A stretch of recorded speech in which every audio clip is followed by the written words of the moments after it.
बंधुओं एवं श्रद्धाशील बाहर हम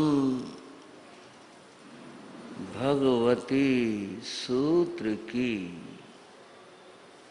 चर्चा कर रहे हैं। अभी तक जो हम चर्चाएं करते रहे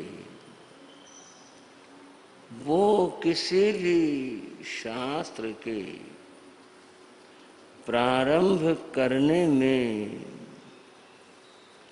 जो जो बातें आती हैं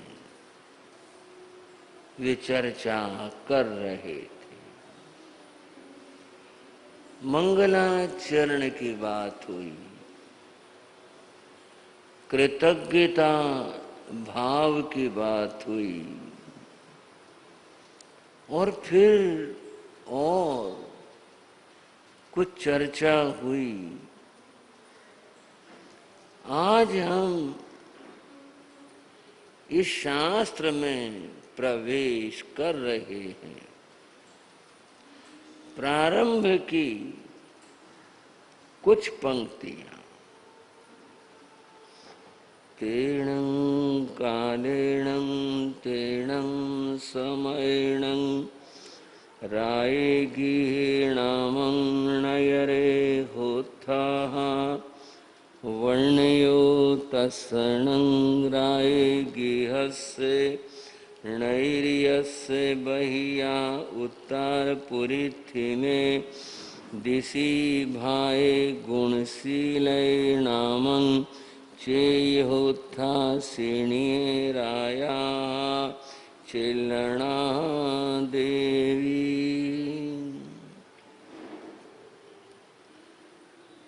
उस काल में, उस समय में, किस काल में, किस समय में, जब चतुर्थ आरा चल रहा था, उस काल में, और जब भगवान महावीर इस धरा को पावन कर रहे थे, उस समय में जो हम कहेंगे ये सब तब की घटना है। उस समय में राजगृही नाम का नगर था। क्या नाम लिया भाई? राजगृह नाम का नगर था। बड़ा प्रसिद्ध नाम है। कम से कम जैन व्यक्ति के लिए या जैन सत्संग सभा से जुड़े व्यक्ति के लिए बहुत ही प्रसिद्ध है। राजगृही एक नगर था। राजगृही मगध देश की राजधानी था, जिनको आज हम प्रदेश कहते हैं वर्तमान में। जैसे हरियाणा प्रदेश, पंजाब प्रदेश, उत्तर प्रदेश। उस समय ये देश कहलाते थे और ये छोटे छोटे टुकड़े हुआ करते थे। कोई जमाना आया अंग्रेजों के समय में इनको स्टेट कहा जाता था। उर्दू काल में बादशाहों के जमाने में इनको रियासत कहते थे। ये छोटे छोटे प्रदेश हुआ करते। ऐसा भी पढ़ने को मिला कि भारत में 700 रियासत स्टेट थी, इतनी सारी थी, छोटे छोटे टुकड़े थे। भगवान महावीर के युग में भी संख्या तो नहीं है, लेकिन इस भारतवर्ष में बहुत सारे देश हुआ करते जिनको आज हम प्रदेश कहते हैं। उनमें मगध ही एक था। ये जो मगध देश था ये विशाल था, बड़ा था, काफी बड़ा था। इसकी भौगोलिकता यदि आज के संदर्भ में सोचे और पूछें तो महाराष्ट्र, कुछ गुजरात, बाकी बिहार, इन सबको ने इनके अंश मिला करके यह मगध देश बना हुआ था। बड़ा था, विशाल था। इसकी राजधानी राजगृह नगर था। ये राजधानी जहां पर राजा का निवास होता है, राजधानी उसे कहते हैं। ये जो राजधानी की बात है, यहां पर यानी मगध में राजा श्रेणी का राज्य था और ये उसकी राजधानी थी, राजगृह। यहां पर वो रहा करता था। राजगृह संस्कृत शब्द है जिसका अर्थ है राजा का या राजाओं का घर। कालांतर में ये शब्द राजगिर या राजगीर बन गया। आज भी इसको राजगीर कहा जाता है, राजगीर। सरकारी जो आलेख हैं उसमें इसको यही लिखते, राजगीर। अर्थ इसका यही है जो मैंने अभी बताया आपको, जहां राजा निवास करे या राजाओं का घर, वह राजगृह है। शायद आपका मन सोच रहा होगा कुछ ज्ञान के बाद बताएंगे, तो कुछ ऐसी चर्चा चल पड़ी। चलते हैं, रास्ते में सभी चीजें, सभी बातें आती हैं। ये भी कुछ हमारे लिए कुछ बात समझने की है। राजगृह जहां मगध की राजधानी था, वहां यह धर्म जगत की राजधानी भी था।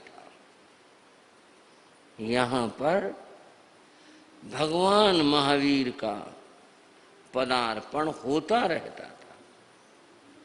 और आपको पता होगा कि राजगृह में भगवान के सर्वाधिक चातुर्मास हुए। कितने चातुर्मास हुए भाइयों? कितने चातुर्मास हुए? 14 चातुर्मास हुए। सोचो,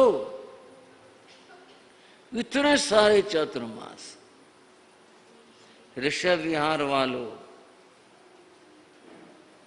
हमने भी 3 चातुर्मास कर दिए भाई, यहाँ पर तीसरा चातुर्मास है। और 2 मुकेश मुनि जी के हुए, 5 तो हमसे जुड़े हुए हो गए। मौके और फरसना की बात होती है। भगवान महावीर के यहाँ 14 चातुर्मास हुए और राजा श्रेणी का एक बहुत बढ़िया विशाल बाग था। उसका नाम गुणशील उद्यान था।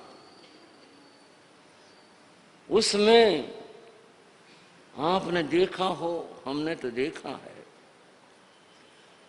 पहले सेठ लोगों के बाग होते थे और बाग में कोठी भी बनवा लेते थे।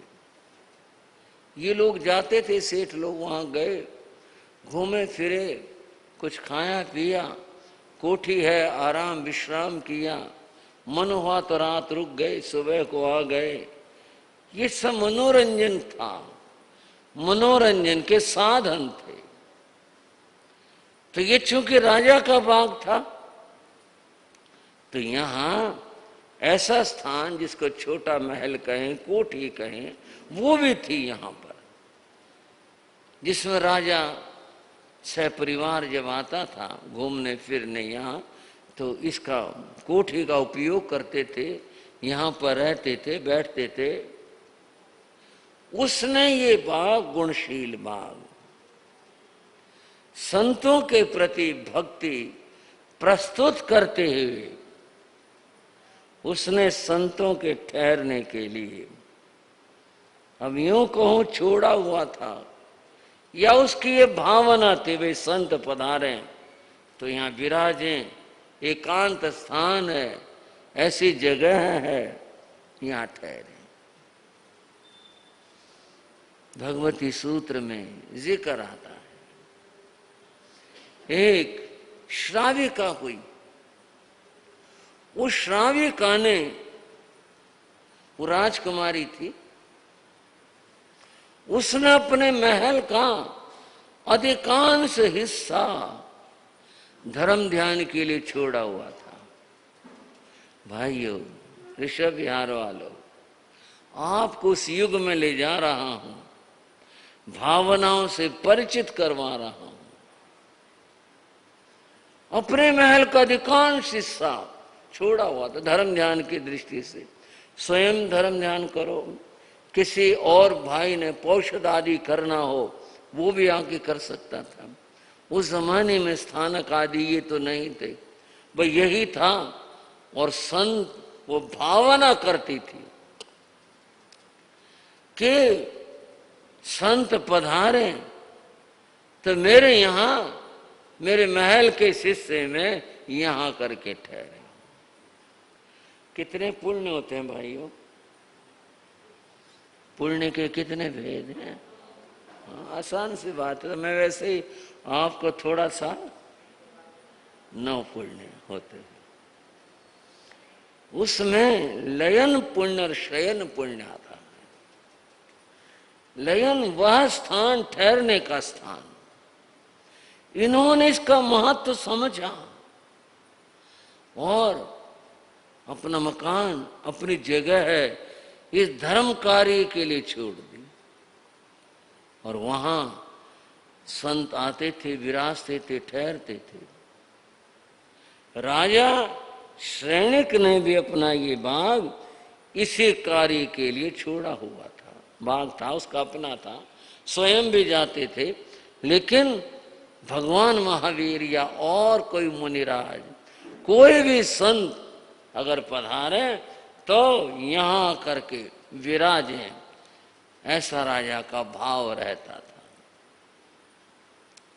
इतिहास बंधुओं, व्यक्ति की भावनाओं का मामला है। जो व्यक्ति जो इतिहास लिखेगा वो उसकी भावनाओं पर आधारित होता है।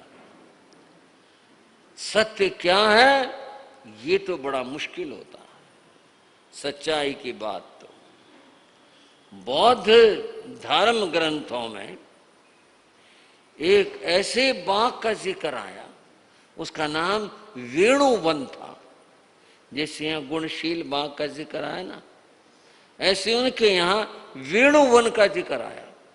वेणुवन राजा श्रेणिक का बाग था उनके ग्रंथों में, और उसने वेणुवन भगवान बुद्ध को समर्पित किया था कि वे आप यहाँ ठहरो, आपके जितने भिक्षु हैं जो आए, जब भी राजगृह आए वेणुवन में ठहरो। और बहुत सारा यहाँ राजगृह के अंदर गुणशील उद्यान का जिक्र है, भगवान आए गुणशील, वहां वेणुवन का जिक्र है। अब आप तो थोड़ा सा इसमें उलझन में आगे होंगे, फिर क्या माने कि राजा सैनिक भगवान महावीर का उपासक था, बुद्ध का उपासक था।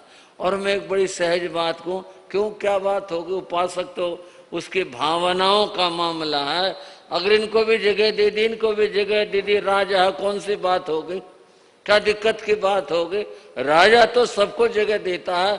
वेणुवन उसने बुद्ध धर्म के लिए दे दिया, और गुणशील बाग उसने महावीर को तो वो तो लेते नहीं है, लेकिन इस कार्य के लिए छोड़ दिया, क्या दिक्कत की बात है।